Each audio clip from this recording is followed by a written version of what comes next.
స్ట్రీట్లో రోడ్ల పరిస్థితికి ఇదే తార్కాణం. హై స్కూల్ రోడ్డు కానీ, కల్పనా ప్రిన్స్ రోడ్డు కానీ, బీచ్ రోడ్డు కానీ, లాల్ బహదూర్ శాస్త్రి వీధి రోడ్డు కానీ, ఈ రోడ్ల పరిస్థితి దయనీయంగా ఉంది. ఈ జంక్షన్లో 2 రోడ్లు ఉన్నాయి, 2 స్కూళ్ళు ఉన్నాయి. ఈ 2 స్కూళ్ళకి సంబంధించినటువంటి పిల్లలు 2000 మందికి దగ్గర. ఆ పిల్లల్ని తీసుకొచ్చేటువంటి తల్లిదండ్రులు బళ్ళు మీద, వాహనాల మీద తీసుకొచ్చేటప్పుడు ఎక్కడ పడిపోతామోనని చెప్పనేటువంటి భయంతో ప్రాణాలు అరచేత పట్టుకుని రావాల్సినటువంటి పరిస్థితి వస్తూ ఉంది.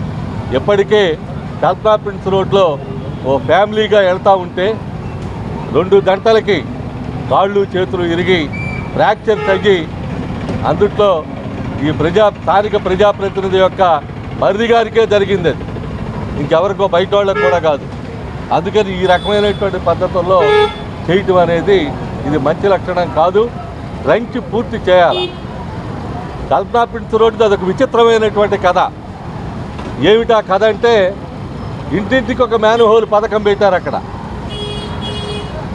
అది మరి గవర్నమెంట్ చెప్పిందో లేకపోతే కార్పొరేషన్లో అట్లా నిర్ణయం చేశారో మాకైతే తెలియదు. కానీ ఇంటికి ఒక మ్యాన్హోల్ పథకం. ఇంటికి ఒక మ్యాన్హోల్ పథకం వల్ల రోడ్డు అప్ అండ్ డౌన్స్ వచ్చి మ్యాన్హోల్స్ హైట్ పెరిగినాయి, రోడ్డు డౌన్ అయింది.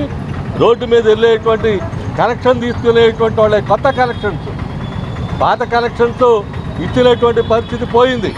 వాటి మీద ఇంకో లైన్ వేయించి కావాలని చెప్పారని కొత్తగా కనెక్షన్లు తీసుకునేటువంటి దానికి ప్రయత్నం చేసింది. మంచం తాళకపోతే ఎవడైనా మంచం పెంచుకోవాలా, అంతేగాని కాళ్ళు నరుక్కోరు. కానీ కల్పనా ప్రిన్స్ రోడ్డు సిస్టము అలా ఉంది, కాళ్ళు నరుక్కునేటువంటి పద్ధతిగా.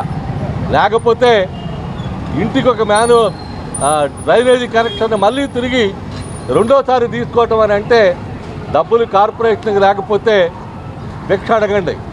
అంతేగాని ఈ రకమైనటువంటి పద్ధతుల్లో ప్రజల మీద మళ్ళీ 4000 ఇంటికి ఒక 4000 చొప్పున తీసుకుని కనెక్షన్ ఇచ్చేటువంటి దానికి పూనుకోవటం, గాళ్ళు తవ్వడం, ట్రంచ్ పూర్తి కాకుండా ఉండడం, మ్యాన్హోల్స్ హైట్ లేవడం, దాని మీద నడిచేటువంటి వాహన చోదకులు, బళ్ళు నడిపేటువంటి వాహన చోదకులు కానీ, పాదచారులు కానీ నానా అగచాట్లకు గురవ్వాల్సినటువంటి పరిస్థితి వస్తూ ఉంది. అందుకని తక్షణం గంగాడం గుడి దగ్గర నుంచి సంపు దాకా మన కృష్ణలంక హై స్కూల్ సంపు దాకా ఈ హై స్కూల్ రోడ్డును తవ్వేశారు.